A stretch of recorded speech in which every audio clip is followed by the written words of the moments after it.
Yesus itu bukan hanya sekedar manusia yang perlu diteladani, tapi dia adalah Allah yang harus dipercayai sehingga kita boleh diselamatkan. Ketika Alkitab mengajak kita, mendorong kita untuk percaya kepada Yesus supaya kita selamat, berarti kita sedang atau harus mengasumsikan dia Allah. Karena kalau dia hanya sekedar manusia, jangan percaya dia. Nggak mungkin kita bisa selamat kalau dia hanya sekedar manusia. Yesus yang mati itu, kalau dia bukan Allah, nggak beda kematiannya itu dengan semua orang-orang yang disalibkan yang sebelumnya. Kematiannya hanya akan bernilai agung, bernilai tinggi, dan berbeda dengan semua kematian orang yang disalibkan yang ada kalau dia lebih dari sekedar manusia. Dia adalah Allah.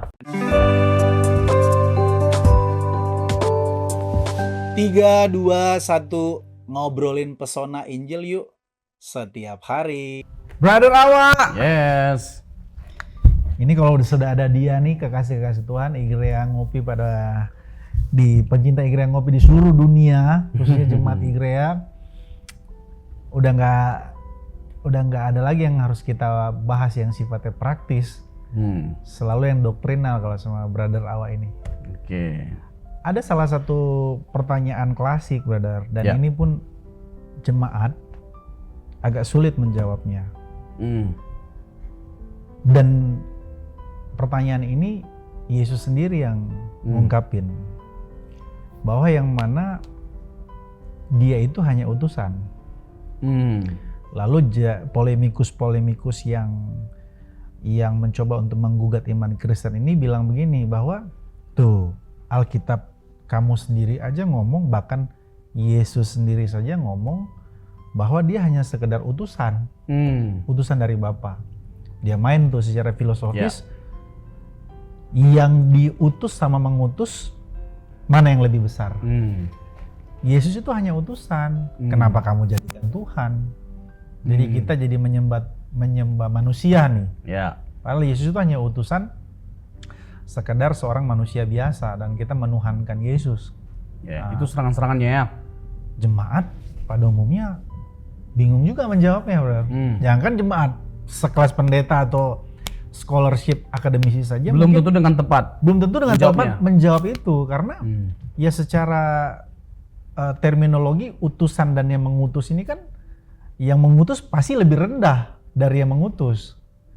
Yang diutus lebih rendah. Yang diutus, yang mengutus lebih tinggi, lebih besar. Apalagi kemudian diafirmasi oleh Tuhan Yesus bahwa Bapa lebih besar dari aku. Yohanes 14 ayat 28. Yohanes 14 ayat 28. Boleh kasih pendahuluan dulu, Brother, terkait dengan hal ini. Wow.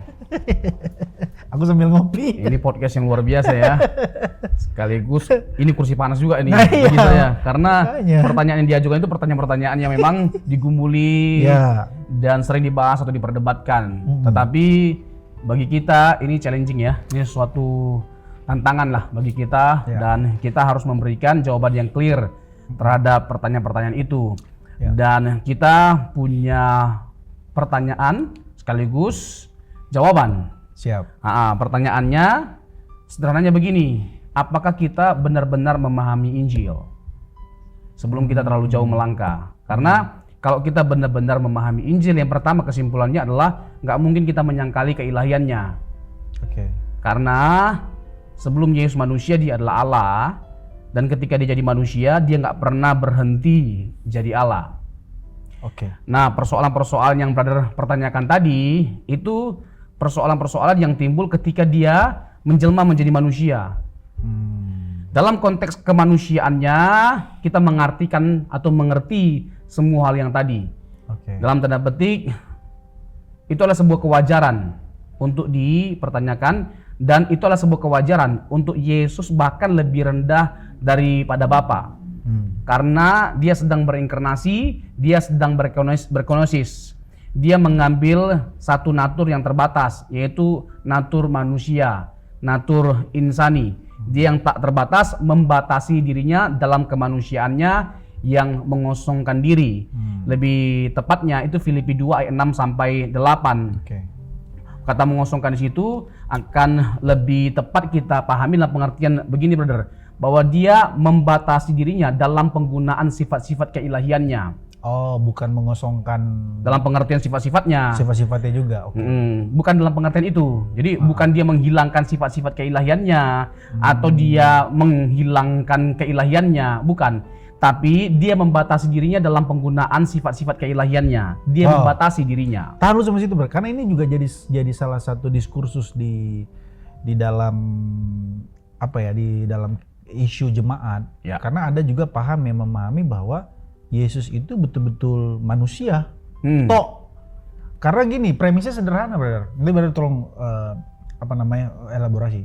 Premisnya sederhana. Kita kalau Yesus tidak mengosongkan dirinya, saya pakai bahasa ini, betul-betul nol, betul-betul manusia, maka kita nggak akan bisa, dalam tanda kutip, kita nggak akan bisa menjadi seperti Yesus. Ya.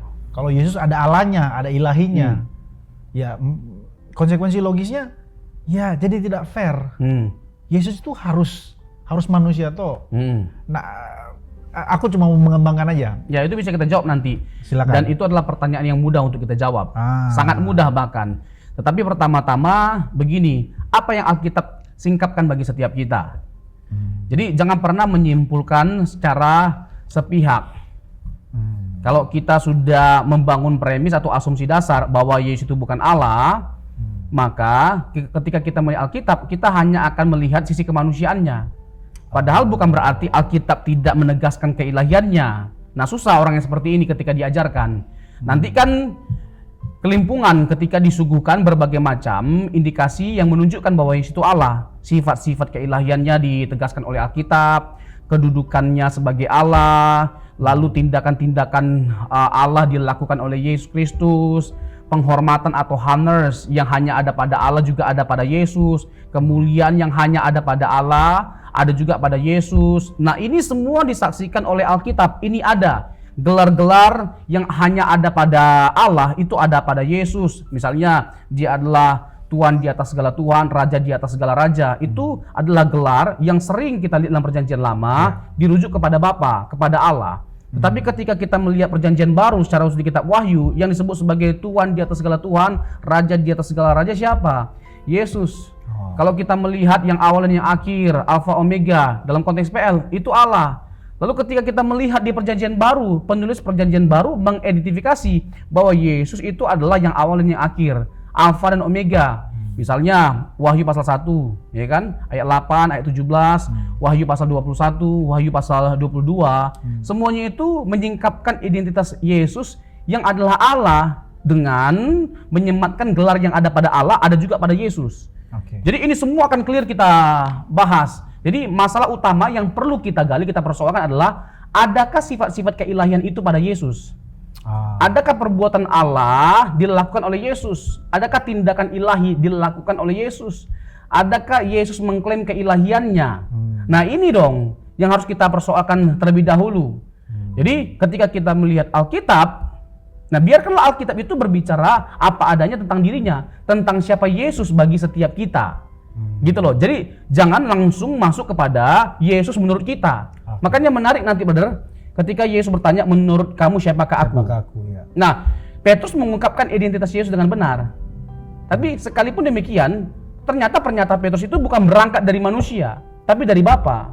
Makanya kata Yesus apa? Berbahagialah engkau Petrus karena bukan manusia yang mengatakannya, melainkan Bapakku yang di sorga. Jadi jangan pernah merumuskan siapa Yesus bagi kita hanya dengan pengertian kita sendiri. Kita harus menundukkan pikiran kita pada otoritas Bapa, pada otoritas Alkitab dengan kata lain, gitu loh.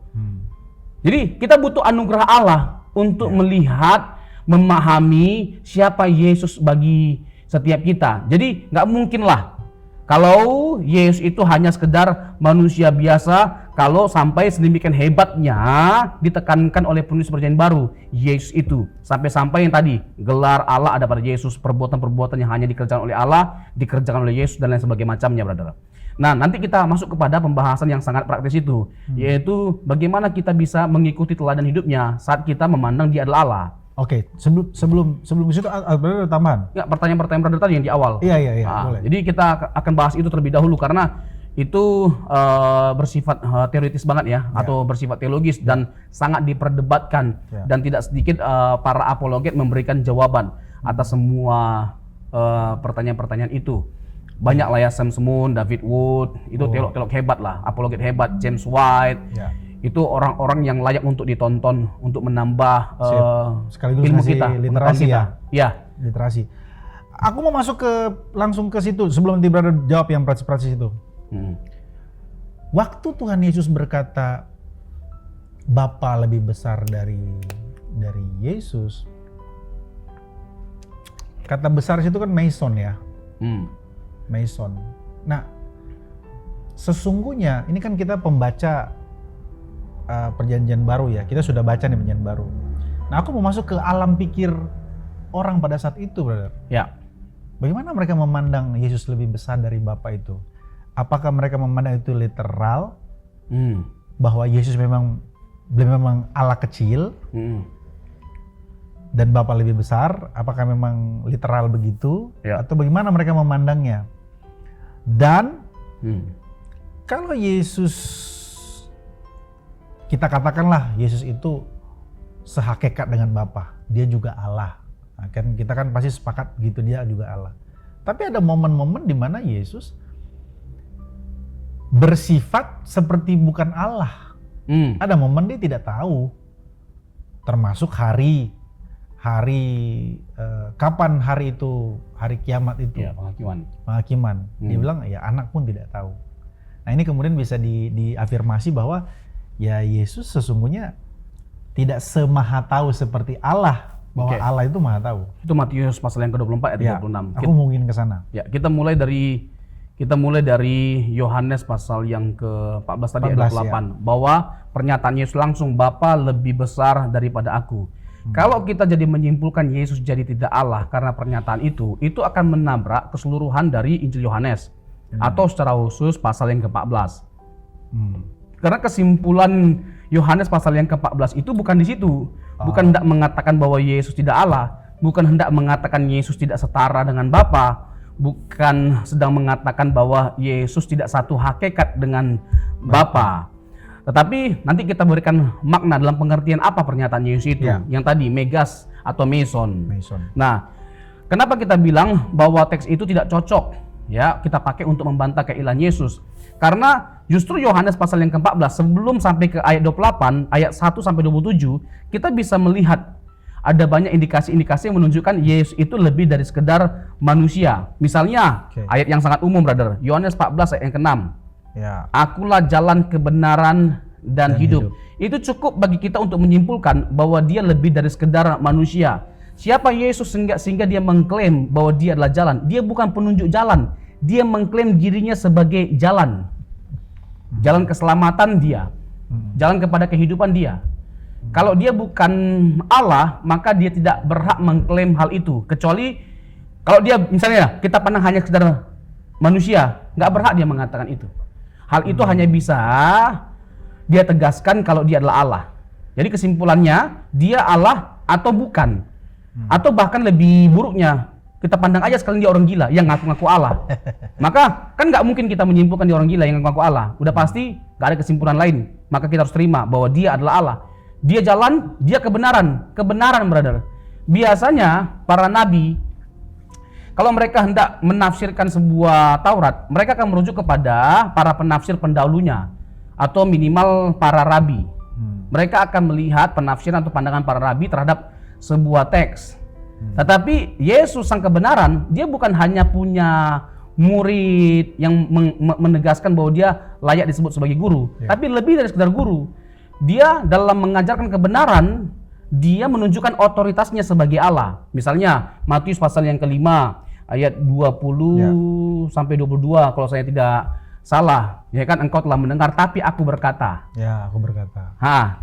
Kalau Yesus bukan Allah, tidak berhak Yesus membuat klaim yang seperti itu. Tetapi aku berkata, ya kan, mata ganti mata, gigi ganti gigi dan sebagainya macamnya. Tapi aku berkata, itu berulang kali Yesus tegaskan. Misalnya membunuh itu secara fisik. Tapi bagi Yesus, ya kan, pembunuhan itu dimulai dari apa? Kebencian. Jadi membenci saudara kita itu sudah sebuah tindakan pembunuhan bagi Yesus. Nah, bagi kita ini terang benderang, ini bukti keilahian Yesus. Matius pasal 5 sampai pasal yang ke-7 itu khotbah Yesus di bukit. Pertama-tama yang kita bisa petik terkait dengan itu semua adalah bukan hanya etika, pelajaran etika atau pelajaran moral yang begitu luar biasa dari Yesus, tetapi itu menunjukkan identitas keilahiannya. Kalau di perjanjian lama Allah berfirman, ya kan, berfirmanlah Allah, ya kan, itu sering sekali kita temukan dalam perjanjian lama. Tapi dalam perjanjian baru adalah seorang tokoh yang seharusnya nggak layak dia mengucapkan itu kalau dia bukan Allah. Tetapi aku berkata, kalau Allah berfirman itu tepat. Ini Allah. Jadi Ya, kalau dia bukan Allah ya, dia tidak berhak untuk mengatakan itu. Ini dia pasti Allah. Kalau dia tidak Allah, nggak mungkin ada pernyataan seperti itu keluar di mulut Yesus. Jadi Matius pasal 5 sampai 7 itu menunjukkan bahwa Yesus lebih dari sekedar manusia. Dia pasti Allah. Jadi akulah jalan, kebenaran, hidup, brother. Lalu hidup. Hidup di situ bukan hidup dalam pengertian umumnya, tapi zoe, hidup yang kekal. bukan bios. Bukan bios, tapi zoe, hidup yang kekal. Dan keseluruhan dari Injil Yohanes memperkenalkan kepada setiap kita untuk memperoleh kehidupan, datanglah kepada Yesus. Makanya Yohanes pasal yang ke-20 ayat 30 sampai 31 itu adalah inti utama, pesan utama dari Injil Yohanes, yang mana kalau kita mau memperoleh kehidupan yang kekal, mau selamat, mau masuk surga, maka kita harus percaya kepada Yesus. Kenapa? Dialah sang kehidupan. Kalau dia mengklaim dirinya sebagai sang pemberi kehidupan atau kehidupan kekal, siapa dia? Nggak mungkin nggak Allah. Nggak mungkin nggak Allah. Jadi kita harus memandang dia lebih dari sekedar manusia atau orang gila. Hanya itu kesimpulan, yang ada yang lain. Atau hapus semua pernyataan-pernyataan yang jelas-jelas menunjukkan bahwa dia adalah Allah. Buat Alkitab baru. Ya. Tapi selama kita, ini dia. Selama kita berdiri pada Alkitab yang sama, pernyataan yang sama harus membuat kita berkesimpulan bahwa tidak bisa tidak, dia adalah Allah. Di luar itu sebuah penyimpangan. Di luar itu adalah penyesatan. Nah, masuk ke indikasi-indikasi yang lain, brother. Ya. Misalnya dalam pasal yang ke-14 ini kan Yesus juga ngomong Roh Kudus, brother. Ya. Ayat 16, ya Siap. kan? Ayat 17, aku akan minta kepada Bapa dan ia akan memberikan kepadamu seorang penolong yang lain, Ya. supaya ia menyertai kamu selama-lamanya. Yaitu siapa? Roh kebenaran. Dunia tidak dapat menerima dia, sebab dunia tidak melihat dia dan tidak mengenal dia. Tetapi kamu mengenal dia, sebab ia menyertai kamu dan akan diam di dalam kamu. Jadi jelas bagi kita pernyataan-pernyataan ini, kalau Yesus bukan Allah, bagaimana mungkin dia bisa mengutus Roh Kudus Ya. yang akan tinggal, yang akan tinggal di dalam diri setiap kita yang percaya kepada Yesus. Kita bisa dipenuhi Roh Kudus karena kita percaya Yesus, dan kita bisa percaya Yesus karena pekerjaan Roh Kudus. Dan ternyata Roh Kudus itu adalah pribadi yang diutus oleh Yesus. Jadi dia pasti lebih dari sekedar manusia. Kalau dia bukan Allah, dia nggak berhak untuk mengutus Roh Kudus bagi setiap kita. Jadi ini bukti-bukti yang clear bagi setiap kita, brother, bahwa tidak bisa tidak, dia pasti Allah. Dan disingkapkan bagi kita pekerjaan Roh Kudus itu yang diutus oleh Yesus. Ayat 26. Ya. Tetapi penghibur, yaitu Roh Kudus yang akan diutus oleh Bapa dalam namaku. Jadi ada otoritas Yesus karena Bapa akan mengutus Roh Kudus dalam nama Yesus. Dialah yang akan mengajarkan segala sesuatu kepadamu dan akan mengingatkan kamu akan semua yang telah kukatakan kepadamu. Jadi inilah, kalau bicara tentang fungsi utama dari Roh Kudus adalah mengingatkan setiap kita akan apa yang Yesus katakan dan apa yang Yesus lakukan. Apa karya utama dari Tuhan kita Yesus Kristus? Memperkenalkan Bapa udah pasti, tapi menyatakan keselamatan yang menjadi agenda ilahi dalam kekalan. Agenda Tritunggal, Bapa sebagai sang perencana, Yesus sebagai eksekutor, dan Roh Kudus yang mengaplikasikan karya keselamatan itu bagi setiap kita. Jadi nggak mungkin dong Yesus hanya sekedar manusia biasa. Sejauh ini loh, Alkitab memberikan kepada kita informasi tentang dia. Dia yang mengutus Roh Kudus bagi setiap kita. Puncaknya ayat 28, brother. Siap.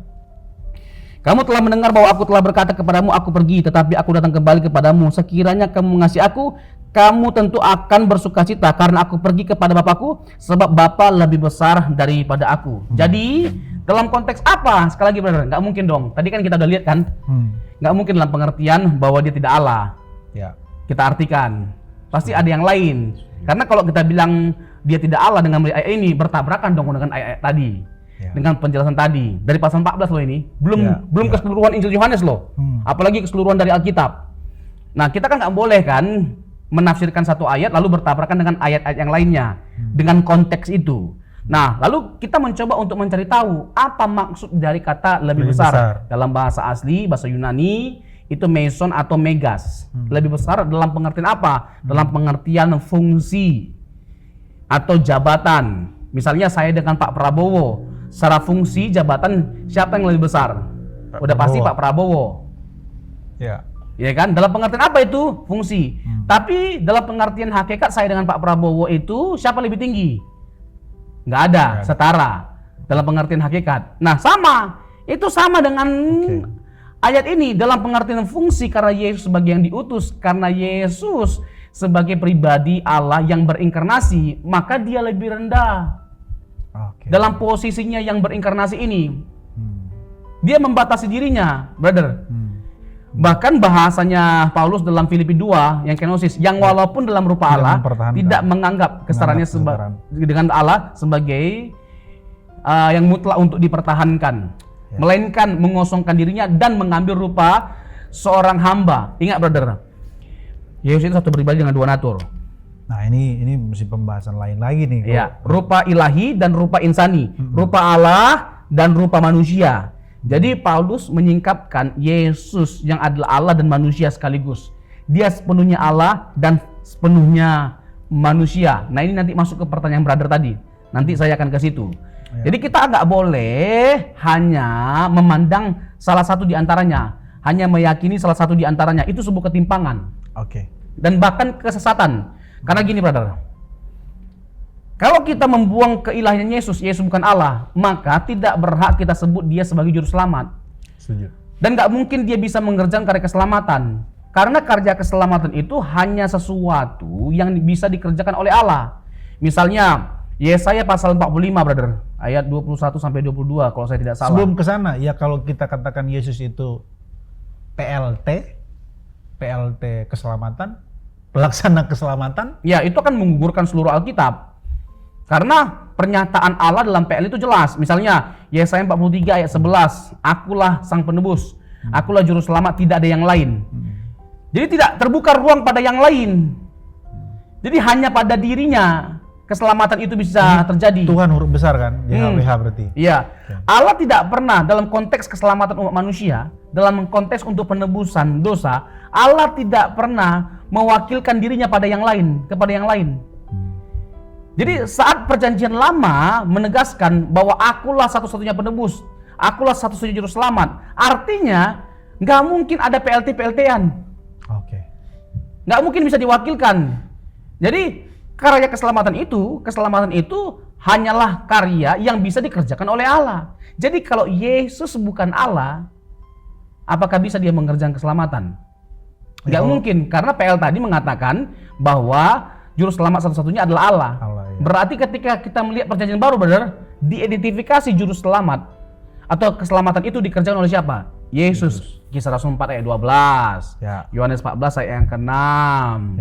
Ya kan, Yohanes 8 ayat 24. Markus pasal yang ke-10 ayat 45. Dan masih banyak teks-teks yang lainnya yang menunjukkan Yesus bahwa iya, dialah Lukas 2 ayat 11, Kisah Rasul pasal yang ke-16 ayat 31, di mana Paulus mengarahkan orang untuk selamat dengan percaya kepada Yesus yang adalah juru selamat. Banyak sekali. Jadi perjanjian baru mengunci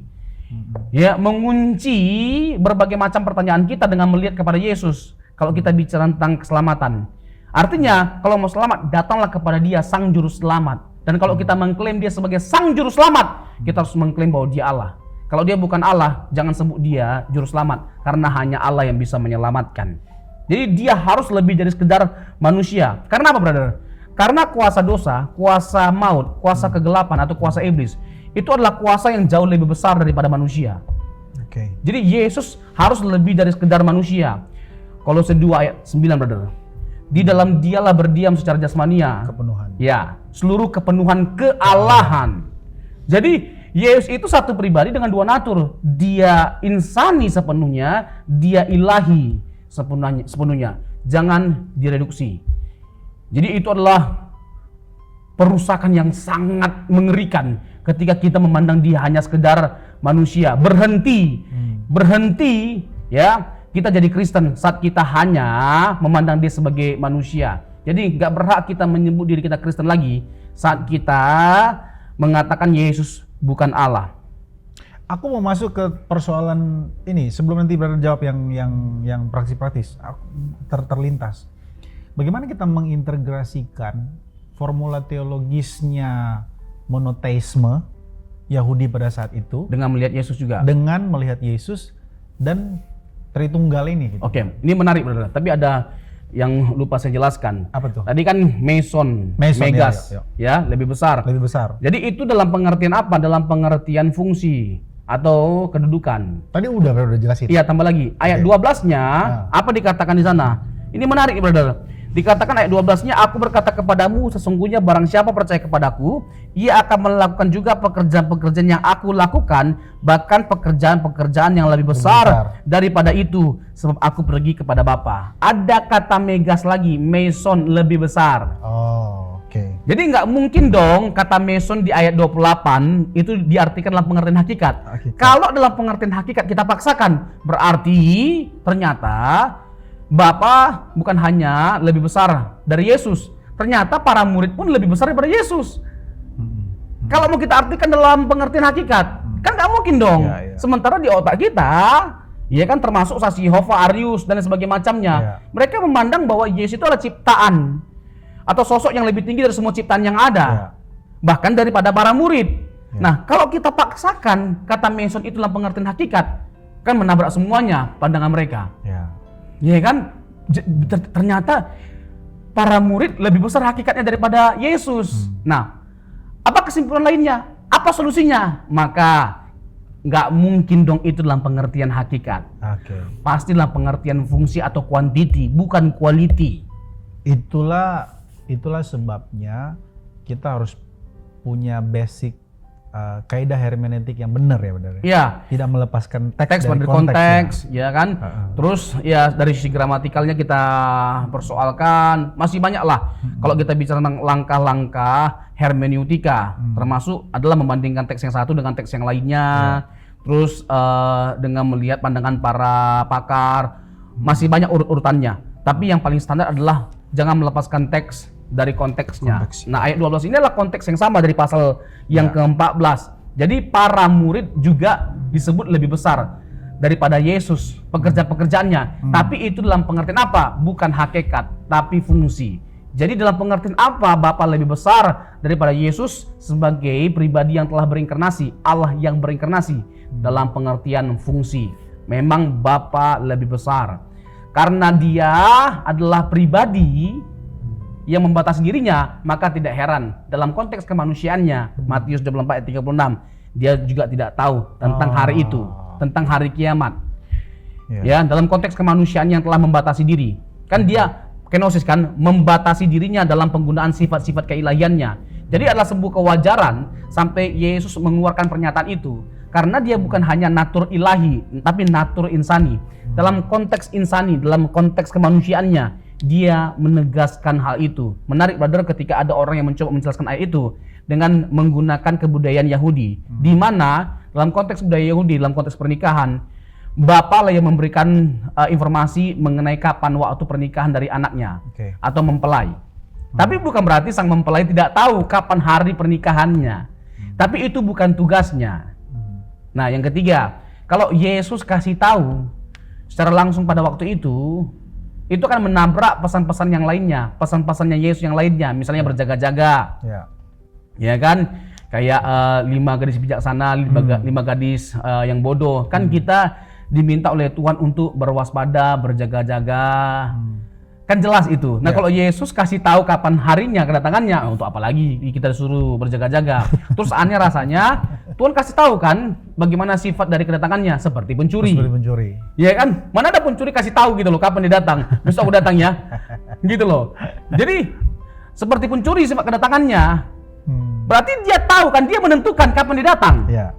Kalau dia datang seperti pencuri, berarti dia dong yang menentukan kapan dia datang, tapi kita nggak tahu kapan waktu yang dia tentukan. Gitu, brother. Ya, ya. Nah, jadi itu sangat sederhana, sangat mudah, sangat gampang untuk kita jawab. Misalnya, Paulus berkata begini, aku telah memutuskan untuk tidak mengetahui apa-apa di antara kamu selain Yesus yang tersalib dalam surah Korintus. Aku telah memutuskan. Loh, apakah Paulus hanya tahu tentang Yesus yang tersalib? Apakah Paulus tidak tahu apa-apa tentang Yesus selain Yesus yang tersalib? Oh, dia tahu semuanya. Tetapi dia telah memutuskan ya untuk tidak mengetahui apa-apa selain Yesus yang tersalib. Jadi sama seperti Yesus. Memang kedatangannya bukan untuk kasih tahu bahwa kapan dia datang. Oke. Gitu loh, tapi berfokus untuk keselamatan umat manusia. Dia datang untuk menyelamatkan setiap kita. Kapan waktu keselamatan itu akan terjadi, direalisasikan secara final? Nanti. Nanti. Kapan? Kita nggak tahu. Setelah genap waktunya ya kan? Ya, tapi ada waktu yang Ada Tuhan waktu. tentukan, gitu. Ada kepastian. Jadi ini kemudian juga mengafirmasi kepada jemaat atau kepada siapapun yang ditanyakan atau diserang imannya, seolah-olah aduh kayaknya kita nggak bisa jawab nih pertanyaan bahwa tuh kan Yesusnya tidak tahu, kok bisa kau menyembah dia sebagai Tuhan? Itu nggak mungkin dia Tuhan gitu. Jadi ini maksudnya penjelasan ini kemudian bisa saudara-saudara bisa mencuplik lah atau bisa dipakai argumen ini untuk menjawab saudara-saudara yang mempertanyakan hal itu. Terkait dengan ini tadi, Monoteisme. ketegangan antara monoteisme dengan doktrin Tritunggal. Ya pada saat itu ketika Yesus berkata, kamu lihat aku, kamu lihat aku, kamu lihat Bapa gitu. Yohanes 14 ayat 8 dan 9, Filipus. Bahkan di momen tertentu, di momen yang lain, Yesus berkata, aku dan Bapa adalah satu.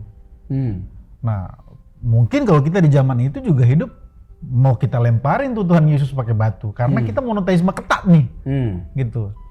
Nah, tolong jelaskan ketegangan monoteisme alam berpikir mereka pada saat itu. Yesus datang dengan menunjukkan ada sosok Bapa, ada sosok Dia, ada sosok Roh Kudus. Nah, sampai detik ini kan ada juga semacam ekses-ekses pemikiran terkait dengan monoteisme ini, sampai ada gerakan-gerakan yang ingin balik ke monoteismenya Yahudi, bahwa di Alkitab itu ya Allah itu satu, Yesus dan Roh Kudus itu hanya sebagai pelengkap saja, bahkan itu hanya sebagai tadi Yesus hanya sebagai utusan, ya Roh Kudus itu dipandang sebagai tenaga dalam atau hanya sesuatu yang dipakai oleh, jadi Allah yang sesungguhnya itu ya Yahweh aja. Yesus dan Roh Kudus ini hanya sekedar tadi kalau istilahku itu pelaksana. Bagaimana kita mengintegrasikan formula Allah Tritunggal dengan monoteisme? Kurang lebih begitu, Bro. Nangkap kan yang aku maksud nih? Oke. Kita nanti kan bisa lihat secara keutuhan, brother. Siap. PL dan PB. Begini, ketika kita mengatakan Allah itu Esa, itu nggak bertabrakan dengan kita menerima keilahian Yesus Kristus. Itu nggak bertabrakan. Itu dulu yang poin yang pertama, premis yang pertama. Karena seolah-olah Allah kita jadi dua. Ya, oke. Karena ada Yesus. Ya. Tidak sejalan bersama Allahnya orang Yahudi yang dimana rootnya kita Kristen itu ya bangsa Yahudi kan. Ya. PL. Ya. Sementara kan gini, kalau kita mau bicara tentang monoteisme itu dalam pengertian apa harus kita lihat dong dalam artian yang diberikan oleh Alkitab. Oke. Harus begitu dong. Ulangan 6 ayat 4 misalnya. Monoteisme Esa. Kata yang dipakai itu Echad. Shema Yisrael, Adonai Elohenu, Adonai Echad, brother. Berapa lama belajar? 2 bulan lah ini ngapal. 2 bulan. 2 bulan menghafal ini ya kan? Iya kan? Ulangan 6 kan, brother? Ya. Ayat yang keempat itu. Dengarlah hai orang Israel, Tuhan itu Allah kita, Tuhan itu Esa. Esa Echad. Nanti kalau kita lihat di Kejadian pasal yang kedua ayat 24, perempuan dan laki-laki akan menjadi satu daging. Kata satu di situ Echad, bukan Yahid. Oh ya? Echad, satu kesatuan. yang digunakan. Jadi bisa ada lebih dari satu disebut sebagai echad. Bisa ada lebih dari satu disebut echad. Nah, case-case yang seperti ini harus kita kuasai, harus melekat pada diri kita dalam kita memahami esa monoteisme. Monoteisme tadi. Jadi bukan monoteisme dalam pengertian satu pribadi, satu hakikat. Karena Alkitab memungkinkan kok ada dua orang tapi disebut satu, dan kata satu di situ yang dua orang itu digunakan apa? Echad. Ulangan pasal yang ke-6 ayat yang ke-4 yang digunakan apa? Yakid atau echad? Yakid itu satu dalam pengertian matematika, satu-satu. Satu, benar-benar satu. Tapi yang digunakan di sini bukan satu dalam pengertian satu bilangan matematika, tapi echad, satu kesatuan, satu dari gabungan. Jadi dimungkinkan untuk lebih dari satu tetap disebut sebagai esa atau echad. Nah, gini benar. Ulangan 6 ayat 4. Dengarlah hai orang Israel, Tuhan itu Allah kita. Jadi ada Yahweh, ada Elohenu, ada Yodhe, Vavhe, ada Elohenu. Nah, nanti kan kalau Yahweh ini kan dipadankan jadi apa? Di Septuaginta, Kurios. Oke. Yahweh, ya Adonai, Kurios. Ya kan? Lalu Allah Elohim jadi Theos di PB atau Yunani. Nah, menariknya Paulus mengutip ayat ini. Apakah Paulus bukan seorang penganut monoteisme? Oh, dia lebih ekstrim daripada kita. Iyalah. Jangan diragukan kemonoteismannya. Dan dia ahli Taurat, dia kuasai Taurat, dia murid dari Gamaliel, seorang rabi yang tersohor pada waktu itu, seorang rabi yang termasyur. Jangan lawan dia dalam hal kemonoteisman. Tapi bagaimana seorang Paulus yang ketat monoteismenya melihat Yesus? Dia memandang Yesus sebagai Allah, sebagai Tuhan, sebagai yang praeksistensi, sebagai yang kekal. Kita akan perlihatkan berbagai macam ayat-ayat yang Paulus jelaskan terkait dengan semuanya itu. Siapa Yesus di mata Paulus? Dia adalah Allah yang pertama kali berjumpa dengan Yesus. Yesus mengidentifikasinya sebagai apa? Akulah yang engkau aniaya. Akulah yang engkau aniaya. Loh, Yesus mengidentifikasi dirinya sebagai yang dianiaya oleh Paulus. Padahal bagi Paulus dia sedang giat dengan pekerjaan Allah dengan membantai semua orang Kristen. Paulus dalam perspektif paradigma monoteisme nih, Memuliakan Allah. memuliakan Allah. Yang ada malah sebaliknya. Oke. Dia tidak sedang memuliakan Allah, menghina Allah. Yang dia hina siapa? Yesus. Kok Yesus merasa terhina? Karena penghinaan yang dia lakukan itu adalah penghinaan terhadap dia. Berarti dia siapa? Dia pasti Allah. Akulah yang kau aniaya itu. Dia bantai semua orang Kristen. Dan itulah sebuah bentuk penghinaan terhadap Yesus Kristus, dan dia menjadi buta karena kemuliaan Yesus. Orang di PL takut ketemu Allah karena mereka bisa buta bahkan mati. Dan kita bisa lihat hal itu terjadi pada Paulus. Dia melihat Yesus dan dia buta. Bisakah dikatakan Paulus sebelum dijumpai oleh Tuhan Yesus, dia memahami esa itu dalam pengertian yakid? Dalam pengertian Paulus? Jadi bisakah dikatakan bahwa sebelum Paulus berjumpa dengan Yesus waktu ke Damsyik itu, dia memahami esa itu ya yakid dalam bentuk yakid, bukan echad? Ya, gini. Pengalaman atau pengetahuan Paulus terhadap Yesus itu juga progres sifatnya. Ya. Sama seperti para murid yang bersama dengan Yesus 3,5 tahun. Mereka tidak langsung serta-merta memandang Yesus itu sebagai Allah. Nah, itu nanti by proses. Nanti puncaknya adalah ketika Yesus bangkit dari kematian. Ketika mereka menyebut Yesus Tuhan, itu dalam pengertian keilahian. Ya, kalau yang sebelum-sebelumnya bisa Tuhan dalam pengertian kehormatan. Ya, Kyrios itu bisa Tuhan, bisa Tuhan. Wah, ini tapi nggak bisa ditampilkan ketika dia bangkit dari kematian, ketika mereka dipenuhi Roh Kudus, ketika menyebut Yesus sebagai Kyrios, itu dalam pengertian keilahian, bahwa dia adalah Allah. Gitu, Brother. Nah, masuk lagi ke pernyataan tadi. Paulus 1 Korintus 8 ayat yang ke-6. Bagi kita ada satu Allah, yaitu Bapa. Ini menarik, Brother. Ini menarik sekali. 1 Korintus pasal yang ke-8 ayat yang ke-6 dikatakan demikian. Namun bagi kita hanya ada satu Allah saja, yaitu Bapa. Satu Elohim, Brother. Tadi kan ada kata Elohenu. Elohim, satu. Allah. Lalu ada Yahweh. Ya. Nah, untuk Allah, satu Allah itu dikatakan apa? Daripadanya berasal segala sesuatu, dan yang untuk dia kita hidup. Daripadanya, bahwa dia sumber kehidupan. Dan hidup kita itu untuk dia. Karena dari dialah hidup kita. Lalu selanjutnya, satu Tuhan saja. Siapa tuh? Yesus. Satu Tuhan saja, yaitu Yesus. Kenapa Paulus memasukkan Yesus kepada Allah yang satu, Allah yang esa? Tadi, brother. Iya, Bisa betul. ada kita lihat di PL lebih dari satu, tapi disebut juga sebagai esa, monoteis. Ya. Karena pada Yesus itu ada sifat-sifat Allah yang ada pada Bapa, yang satu itu. Apa itu dikatakan demikian? Dan satu Tuhan saja, yaitu Yesus Kristus, yang olehnya segala sesuatu telah dijadikan, dan yang karena dia kita hidup.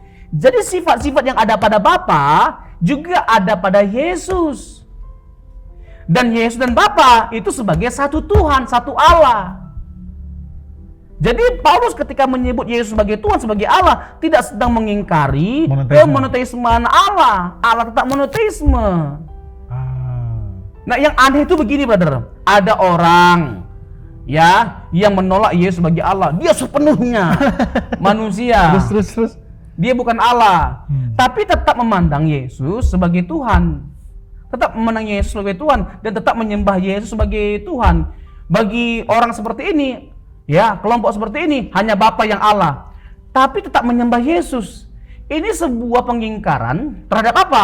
Hukum Taurat, hukum Dekalog, hukum yang pertama, Keluaran 20 ayat 2, jangan ada padamu Allah lain di hadapanku. Di pasal yang di ayat yang kedua, yang selanjutnya, ya, ditegaskan apa? Bahwa jangan ada padamu patung yang menyerupai apapun. Karena apa? Karena yang Allah itu cuma dia, nggak ada yang lain. Allah itu esa, Allah itu satu, nggak ada yang lain. Kalau memang mereka mengatakan hanya Bapa yang Allah, berarti jangan menyembah apapun, patung atau apapun atau pribadi siapapun di luar Allah, di luar Bapa. Konsekuensi teologisnya adalah seperti jangan itu. menyembah Yesus ya. Jangan menyembah Yesus. Jadi saat mereka menyembah Yesus, jadi mereka bukan lagi monoteisme, politeisme. Di luar Bapa yang mereka sembah, ada pribadi lain yang mereka sembah, yang akui juga sebagai Tuhan. Itu sebuah pengingkaran, penghancuran terhadap perintah Tuhan. Hukum Dekalog yang berlaku secara universal dan kekal. Bisa jadi kalangan ini nggak mengerti apa yang dia sampaikan, benar. Ya mungkin terbatas banget pengetahuannya, tapi tinggi banget kesombongannya. Terbatas banget pengetahuannya, tapi tinggi banget kesombongannya. Jadi kesombongannya lebih tinggi daripada pengetahuannya, melebihi daripada kapasitasnya. Yang begini Ini harus diungkapkan. Ini sekaligus kita mengedukasi jemaat. Kita tidak sedang menyerang siapapun. Kebenaran harus disuarakan, berarti. Ya. Ada case-case di mana orang yang merasa tersudutkan karena kebenaran diungkapkan, yaitu masalah lain lah. Bagi kita, bagian kita adalah mengungkap kebenaran. Yang kita sampaikan ini kebenaran. Yang objektif kita Yang objektif ketika iman kita disalahpahami, apa yang salah di mana kita mengungkapkan yang benar. Yang benar itu ya ini, gitu loh. Yang benar ini ya disalahpahami oleh segelintir orang. Ya kita harus berdiri dong untuk meluruskan kesalahpahamannya. Nggak seperti itu keyakinan kita. Nggak seperti itu seharusnya kamu memandang teks itu. Memandang Yesus. Nggak seperti itu memandang Yesus. Ada lagi, brother. Yohanes pasal yang ke-5 ayat 30. Bahwa aku tidak bisa berbuat apa-apa dari diriku sendiri. Wow. Ini teks yang paling disukai oleh Zakir Naik. Oke, Om Zakir Naik, tolong dengarkan ini. Iya Om. kan? Iya kan? Dia menegaskan gitu loh bahwa Yesus itu bukan Allah. Kalau dia Allah, jelas dari pengakuannya sendiri bahwa dia nggak bisa berbuat apa-apa dari dirinya sendiri. Berarti dia bukan Allah. Berarti dia bukan Allah dong. Jelas kan? Ini kalimatnya sendiri. Dia nggak bisa buat apa-apa. Ya kan? I can do nothing kalau kata Zakir Naik. Aku nggak bisa berbuat apa-apa. Itu pernyataan Yesus. Nah, sekarang bagaimana? Apakah kita putus asa aja? Apakah kita langsung selesai? Karena dia tunjukkan ayat ini. Nah, lagi-lagi itulah bahayanya orang ketika dia sudah punya premis, ya Yesus manusia. Ketika dia buka Alkitab, dia hanya mencari ayat-ayat yang menunjukkan Yesus itu manusia. Orang kalau kerjanya hanya untuk mencari kesalahan, nggak akan pernah menemukan kebenaran. Setuju. Tapi kalau orang dengan jujur mau menemukan kebenaran, nggak mungkin dia tidak melihat kebenaran. Tuhan sendiri akan menolong dia untuk pada akhirnya tersingkapkan kebenaran itu pada dia. Berkasih karunia, berkemurahan Tuhan itu, nggak mungkin nggak. Roh Kudus pasti menolong. Tapi kalau orang sudah menggelapkan mata dan hatinya atau nuraninya, udah nggak mungkin lagi sebenarnya untuk dia bisa melihat kebenaran yang nyata-nyata yang Alkitab singkapkan. Nah, sekarang begini, Saudara. Kita jawab ayat ini. Oke. Apakah benar Yohanes 5 tidak mengungkapkan apa-apa mengenai keilahian Yesus? Nah, kita lihat di ayat 17, Saudara. Ini menarik. Yohanes 5 ayat 17. Tetapi ia berkata kepada mereka, Bapakku bekerja sampai sekarang, maka aku pun bekerja juga. Ini pasal 5. Oke. Jadi kalau ayat 30 langsung dibuat kesimpulan Yesus bukan Allah dengan melihat ayat 30 aja, itu kan kacau. Padahal sebelum sampai ke ayat 30 ada ayat 1 sampai 29. Kenapa nggak digunakan, nggak dilihat gitu loh? Kenapa ini dibuang? Itulah tadi, jangan melepaskan teks dari konteks. Konteks gitu loh. Kenapa ini dibuang? Kan mencari apa yang cocok, kan nggak bagus begitu. Ya, apa istilah Itu nggak fair. Mencocokkan apa yang di pikiran kita ke Iya, ke Alkitab. Ke Alkitab. Harusnya mencocokkan Alkitab dengan pikiran kita. Ya. Gitu loh. Mencocokkan, ya kan? Jadi bagaimana kita menyesuaikan pikiran kita dengan Alkitab, itu Ya, benar. ya. Menyesuaikan pikiran kita dengan Alkitab. Jadi apa kata Alkitab itu yang harus ada di pikiran kita. Bukan memasukkan pikiran kita ke Alkitab. Ya, itu dia. Itu yang bahaya. Itu Itu yang salah. bahaya, ya. Yesus itu manusia. Tadi premis itu. Yesus itu manusia. Yesus bukan Tuhan. Yesus bukan Allah. Jadi carilah dasar-dasar di Alkitab yang hanya menekankan kemanusiaan Yesus. Nah, ini salah. Termasuk Om Zakir Naik berarti. Iya. Mengutip teks itu tanpa melihat 1 sampai 29. Iya. Nah, ayat 17 dan 18. Ini di konteks yang sama. Di pasal yang sama. Tetapi ia berkata kepada mereka, Bapakku bekerja sampai sekarang, maka aku pun bekerja juga. Ketika Yesus mengucapkan kalimat ini, ada reaksi yang mengerikan dari orang-orang Israel. Apa kata mereka? Sebab itu orang-orang Yahudi lebih berusaha lagi untuk membunuhnya. Bukan saja karena ia meniadakan hari Sabat, tetapi juga karena ia mengatakan bahwa Allah adalah Bapaknya sendiri dan dengan demikian menyamakan dirinya dengan Allah. Itu yang aku tadi bilang, ketegangan monoteismenya orang pada saat itu ketika mendengar statement Yesus. Ini orang menghujat Allah nih. Kok menyamakan diri seperti Allah? Yang kita tahu Allah itu ya hanya Yahweh itu. Ya. Gitu. Ya. Nah, ini dia. Kan gini, kan sebelumnya ada case bahwa Yesus itu menyembuhkan orang yang lumpuh.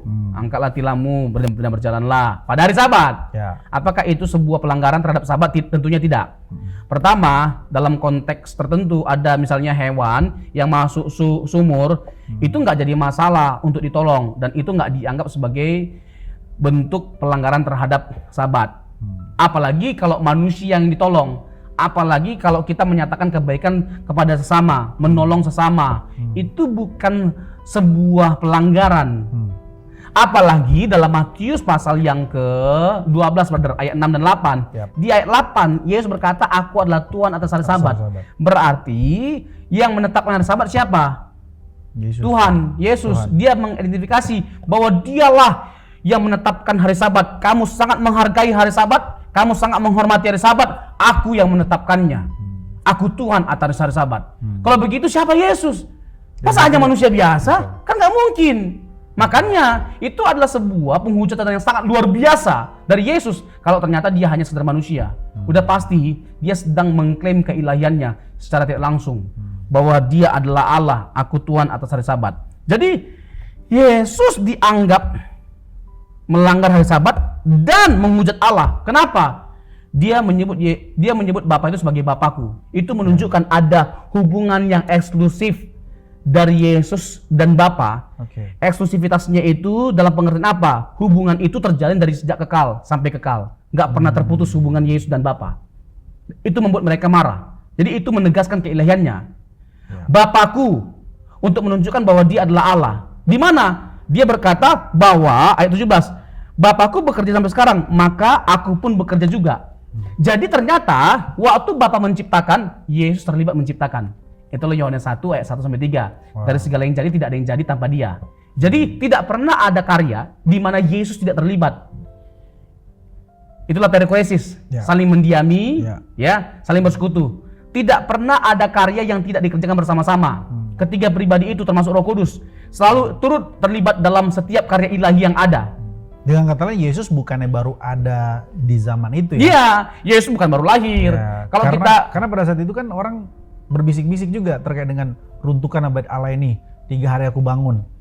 Gimana orang ini? Yohanes 2. Orang ini aja belum sampai 50 umurnya, kok bisa dia membangun ini dalam waktu 3 hari ya kan? Iya. Terus aku sebelum Abraham ada, aku sudah ada. Gitu-gitu kan? Nanti kita boleh ke situ tuh. Menarik itu. Boleh. Ya itu terkait dengan Yesus bangkit dari kematian, itu pekerjaan siapa? Ya. Bapa, Roh Kudus, atau Yesus atau Tritunggal. Nah, nanti kita bisa masuk ke sana, brother. Tapi poinnya adalah dari ayat ini itu jelas bagi kita bahwa nggak mungkin dia hanya sekedar manusia tadi. Ya. Nggak boleh dong ayat yang ke 30 tadi kita pakai untuk membantah keilahiannya atau menolak keilahiannya atau menunjukkan dia hanya sekedar manusia biasa. Aku tidak bisa berbuat apa-apa dari diriku sendiri. Ini bicara tentang Yesus yang telah berinkarnasi itu memiliki kebergantungan yang sepenuhnya terhadap Bapa. Ya. Dia menunjukkan seharusnya manusia itu ya seperti Yesus, bergantung sama Allah, percaya kepada Allah. Aku tidak bisa berbuat apa-apa dari diriku sendiri. Ada kebergantungan sepenuhnya dari Yesus terhadap Bapanya. Tapi bukan berarti jadi tidak Allah dia. Karena di pasal itu ditegaskan bahwa sebagaimana Bapa tidak pernah berhenti bekerja, Yesus pun tidak pernah berhenti bekerja. Siapa dia sampai dia menyamakan karyanya dia dengan karyanya Bapa? Siapa dia? Gitu, brother. Tidak bisa tidak dia Yesus. Kekasih-kekasih Tuhan, inilah gunanya ada Igrea Ngopi podcast ini, karena ini kemudian mengajar kepada jemaat sebagai sarana pemuritan, juga sekaligus memperkaya iman saudara, dalam pengertian saudara bisa mempertanggungjawabkan iman saudara dari setiap penjelasan-penjelasan pastor di tempat ini, khususnya Pastor Robson, terkait dengan pergumulan apologetika kan. Jadi kita menjawab pertanyaan-pertanyaan dan sekaligus meneguhkan iman kita juga. Ini jadi sarana yang baik, sarana anugerah bagi kita semua untuk supaya kita dapat menjawab setiap pertanyaan-pertanyaan yang sifatnya polemik, doktrinal, orang nggak bisa jawab, kita suguhkan di tempat ini. Iya betul. Saya tambah lagi untuk menguatkan Boleh, tadi, brother. Tambahkan ini sebagai closing statement, brother. Ya. Nanti kita lanjut lagi di lain waktu. Masih banyak tema-tema khusus yang bisa kita bahas. Ya, boleh, brother? Yohanes 5 tadi ya. Yohanes 5 ayat 39. Kamu menyelidiki kitab-kitab suci, sebab kamu menyangka bahwa olehnya kamu mempunyai hidup yang kekal. Tetapi walaupun kitab-kitab suci itu memberi kesaksian tentang aku, namun kamu tidak mau datang kepadaku untuk memperoleh hidup itu. Ya. Ini dia ngomong ke kesaksian PL kepada imam-imam. Imam-imam yang kaum meneliti kitab rohaniawan. suci ya kan? Pendeta-pendeta lah zaman ini. Iya kan, kaum rohaniawan lah. Jadi mereka itu menyelidiki kitab suci, padahal pesan utama dari PL itu apa? Tentang siapa? Tentang Yesus. Tentang dia yang pada akhirnya datang untuk menyelamatkan. Yang kalau mereka mau selamat, mau mendapatkan hidup yang kekal itu, datang kepada dia, percaya kepada dia.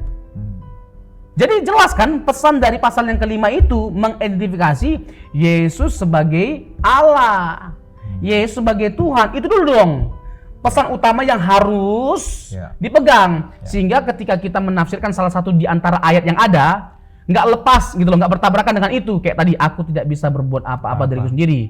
Berarti nggak boleh dong langsung menyimpulkan Yesus bukan Allah. Karena tadi kan pesan utamanya Yesus itu adalah Allah. Konteks ini, dalam pengertian apa ini? Dalam pengertian dia yang membatasi dirinya, yang berkenosis, yang berinkarnasi. Dalam pengertian fungsi. Gitu loh, brother. Ngeri. Kayaknya Atau cukup dulu, brother. Tambah dikit lagi aja, dikit lagi. Boleh. Jadi Yesus itu punya gelar-gelar yang hanya ada pada Bapa. Jadi perjanjian lama mengungkapkan siapa Allah itu. Lalu ternyata ketika kita lihat perjanjian baru, gelar-gelar atau apapun yang ada pada Allah itu juga ada pada Yesus. Gitu bener. Misal tadi gelar-gelar seperti Tuhan atas segala Tuhan, ya, Raja segala raja, ya, disematkan pada Yesus. Bahwa Yesus itu adalah awal dan akhir, Alfa dan Omega. Ya, Bapa juga seperti itu, Yesus seperti itu.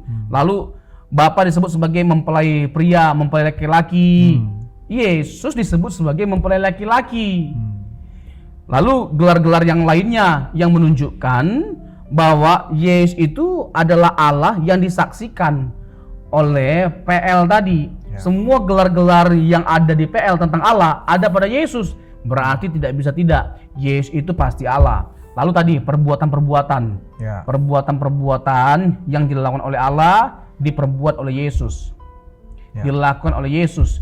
Jadi Yesus itu memiliki kehormatan atau kemuliaan yang sama pada Bapa. Misalnya Yesaya pasal yang ke-42 ayat 8. Yesaya pasal yang ke-48 ayat 11. Kemuliaan Allah hanya ada pada Allah. Allah tidak berbagian kemuliaan kepada yang bukan Allah, kepada patung atau kepada siapapun. Lalu Yesus mengklaim bahwa dia punya kemuliaan yang sama seperti yang dimiliki oleh Allah sejak kekalan. Yohanes pasal yang ke-17 ayat yang ke-5. Glorify me with the glory I had before the world was created. Permuliakanlah aku dengan kemuliaan yang kumiliki sebelum dunia dijadikan. Siapa dia? Terlalu berani dia membuat klaim yang seperti itu kalau dia bukan Allah. Kalau dia tidak setara dengan Allah, nggak berhak dia mengucapkan kalimat itu. Jadi dia pasti lebih dari sekedar manusia. Jadi kalau ada nih brother ya, tadi monoteisme. Jadi kalau ada orang yang menolak Yesus sebagai Allah tapi menyembah Yesus, dia mengingkari Keluaran pasal 20 ayat 2 bahwa hanya Allah yang layak disembah. Jangan ada padamu Allah lain di hadapanku. Hanya Bapa yang Allah. Ya kalau begitu jangan menyembah Yesus dong. Jangan klaim-klaim kamu monoteisme, tapi kamu ternyata menciptakan identitas lain di luar Bapa yang adalah Allah gitu loh. Menyembah yang lain di luar Bapa. Kalau Yesus itu bukan Allah, jangan sembah dia. Itu baru kamu monoteisme. Jadi kalau kamu menyembah Yesus sebagai Allah, sebagai Tuhan, sebagai juru selamat, berarti kamu politeisme bukan monoteisme. Tapi fokus dong, konsisten dong. Hanya Bapa aja dong yang disembah. Kalau dia ngeles, ya Yesus hanya sebagai Tuhan aja, Tuhan, teladan aja. Nggak bisa disembah. Nggak bisa disembah. Gitu loh. Karena yang disembah itu hanyalah Allah. Itu jelas. Semua agama juga sama dalam tanda petik ya.